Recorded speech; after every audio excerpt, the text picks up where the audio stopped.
بسم اللہ الرحمن الرحیم۔ السلام علیکم ورحمۃ اللہ وبرکاتہ۔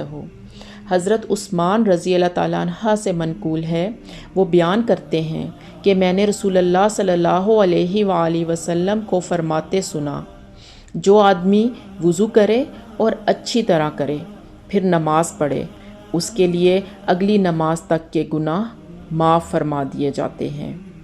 اسی طرح حضرت عمر بن خطاب رضی اللہ تعالیٰ عنہ سے روایت ہے کہ رسول اللہ صلی اللہ علیہ وآلہ وسلم نے فرمایا، جو آدمی وضو کرے اور اچھی طرح کرے پھر یہ پڑھے، اشہد اللہ الہ الا اللہ واشہد ان محمدًا عبدہ ورسولہ، میں گواہی دیتا ہوں کہ اللہ تعالیٰ کے سوا کوئی برحق کے معبود نہیں، اور میں گواہی دیتا ہوں کہ محمد صلی اللہ علیہ وآلہ وسلم اللہ کے رسول ہیں۔